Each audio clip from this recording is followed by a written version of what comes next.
Should you buy a home that is close to stores and traffic and things like that? I answer that question in this episode.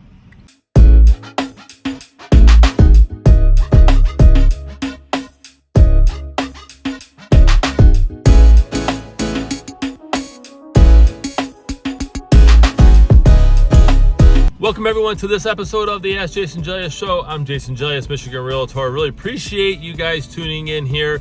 I had a great question about whether or not you should purchase a home that is by traffic like this. Lots of traffic, right? Should you be close to that? Should you be close to stores, restaurants, things like that? So before I dive into this though, if you're not following me on social media, be sure to do so. And if you're watching this on YouTube, hit subscribe and hit that bell so you are notified of future videos that I upload. All right, so with that said, should you buy a house that is close to traffic? So I thought it was appropriate to do this video, again, near traffic. This is, pretty heavy, pretty noisy. My personal opinion on it is it depends on if it bothers you or not. Some people don't mind traffic, some people love the noise, and some people want complete silence, especially if they're going to sleep early or whatnot, right? Some people have many people have different preferences. Now, from a value standpoint, if you have let's say a grocery store that butts up against your property, that's going to affect your value, especially if it was put there after you bought your house. So if you purchased a house and let's say a major grocery chain or whoever, retail space, levels the land behind you and puts up a store or an outlot, whatever, right? That will affect your value, unfortunately.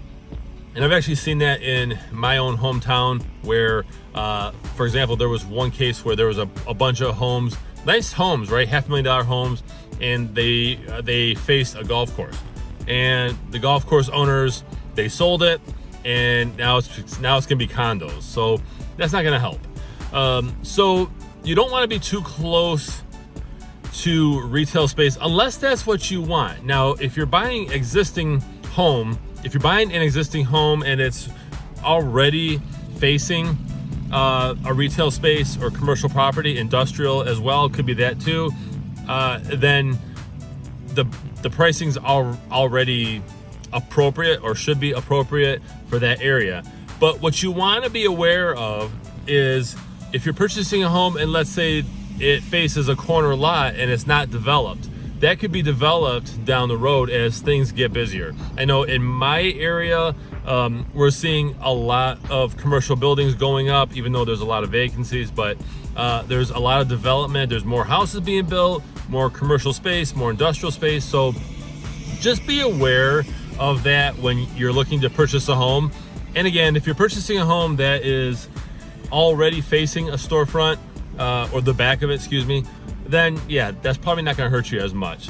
But if you are looking at purchasing a home and let's say, again, you're facing a field or something, just know that unless you own that field, that could change. So that's a great question. Keep your questions coming. And if you are new to the show, share your question in the comments, share your thoughts as well. What do you think about living near residential space, or I'm sorry, commercial spaces, right? How do you feel about living next to a major store or commercial building, industrial, warehouse, whatever the case may be? What are your thoughts on that? So I'm Jason Gelios, Michigan Realtor. Be sure to visit my website. It's allabouttherealestate.com. I hope you guys have a great week. Guys, for watching this episode of the Ask Jason Gelios Show.